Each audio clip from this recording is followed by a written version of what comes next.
Jakari Alvin couldn't hit. Just 4 miles separating these two teams, and it's walking distance essentially. When it isn't as cold out as it is today, yes, I would agree. Folks at 3.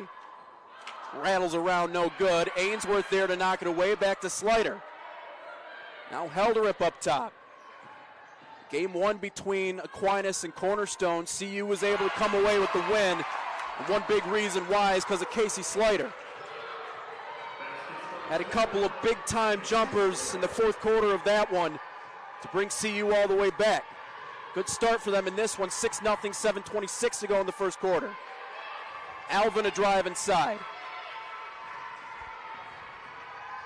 There's a drive to the hole. Mariah Barnes gets fouled. And she'll get 2 shots coming up here at the free throw line for Aquinas. Well, we're talking about Jakari Alvin, though. Chelsea was telling me something before the broadcast. Not just good on the hardwood, she's also pretty fast, too. She's a runner. She is a national champion in the 400 last spring for outdoor.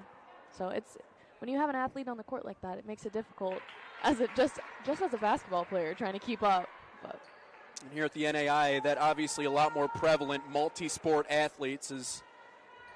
Here's 2 free throws that are good from Mariah Barnes. Jakari Alvin, fast, multifaceted. She can do a little bit of everything for this AQ team. A squad that does feature a handful of seniors. It's Mackenzie Steen. Back out to the three-point line. Kennedy Helderip, one of those seniors that will be graduating after the conclusion of this season. Leaves it for Folks, who knocks down a 3. And one of the reasons we're going to miss her so much is because of that right there, her ability to find open players. Well, even if you had watched Here's a move inside and a nice finish. Alexis Thomas finds the bottom of the net. 9-4 CU. 2 possessions ago, Maddie called for the ball again, and she said no because she told her she wasn't ready. She needed a chance. It's making the smart decisions that your teammates aren't willing to wait for. It's almost like she has eyes in the back of her head, and she's only gotten better. 3-point shot off the mark. Ainsworth goes up for it, but has it ripped away. The aforementioned Jakari Alvin with the rebound. AQ swinging it the other direction. Again, this Saints team has just struggled to put the ball in the basket this year. That's the only thing they've really struggled with, is that one's denied. Steen with the block. That was Emily Klein, who we talked about a little bit during the pregame show on that drive. Really nice to see Skylar Stolten, though, in this game to start off. Again, a senior for this Cornerstone team. Hasn't played much, but getting her chance here today. As that one's poked away from Ainsworth, as a couple of different AQ players surround her. Swarm to the basketball, and they get it back. And Helderip comes away with a steal. Poke from behind. Jackson, I know you've done a couple of games with me, but really your first time seeing this women's team. Kennedy Helderip, for as good as she is, passing the basketball. Chelsea just talked about that. Maybe even better coming away with extra possessions.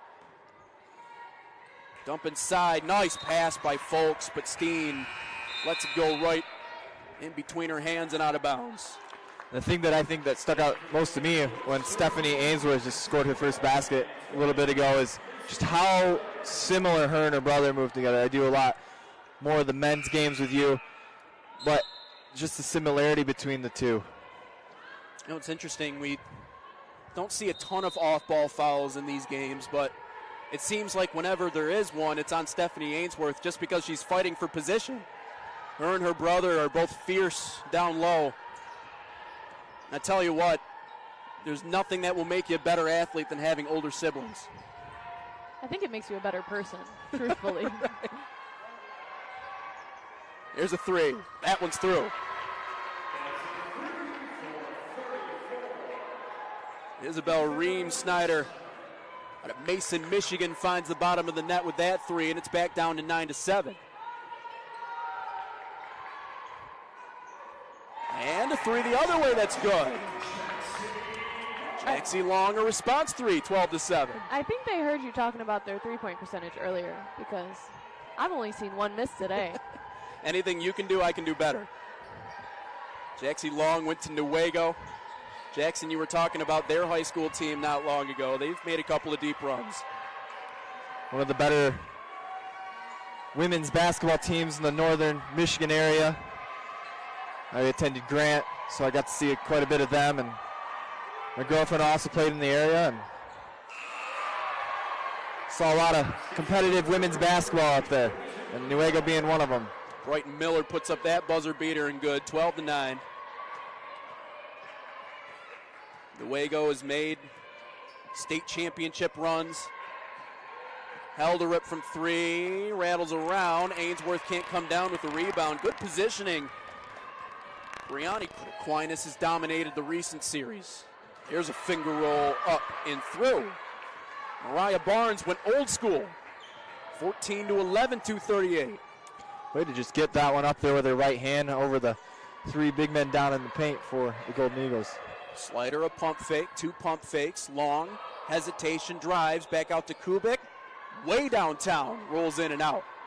That's something from Olivia Kubik we've seen a lot. She'll fire from the coachy court sign. That one's off the backboard. Kubik charging ahead. She'll slow herself down. It's senior night here inside of Moll Arena. We had the alumni game earlier today. Lots of good memories, lots of familiar faces.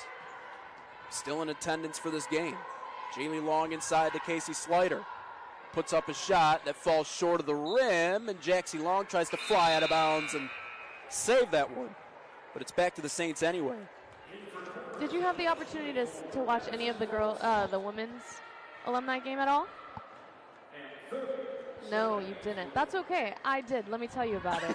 Looking at the old school and the new school, kind of how they divided the teams. Telling you, Cornerstone's got some long history, but those players, they never lose their touch. I did like how they divided the teams, though. They had some alumni playing with some new players. Like one. Only one? Only one, yeah. It was essentially old school versus new school. And they were whooping on them for a while. I know. I talked to Coach Yonkers actually before the game, and she was like, yeah, the oldies were actually having their way with some of the current players. Kubik doesn't draw a whistle. Great defense on the other end.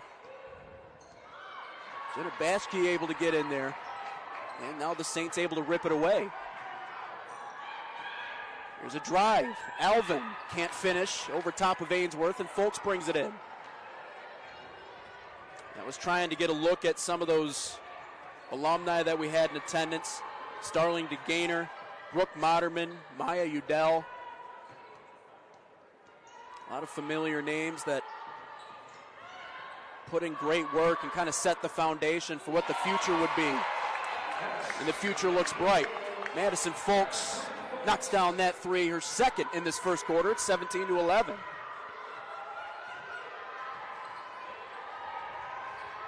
But even when things got tough and this culture of hitting the transfer portal and going elsewhere because you don't like your situation, a lot of players didn't do that. Folks, an interception. She's to the 10. Lays it up. Can't hit it. Alvin. Nice move, but can't finish her opportunity. Went with the Euro. Jaylee tries a baseball toss, but it's knocked out of the air. 17-11. 6-point lead for Cornerstone. A little bit more on some of the alumni in that game they had earlier today. The men also had an alumni game. That was fun. 6-point lead for Cornerstone, though, second quarter when we come back. Cornerstone Sports Network.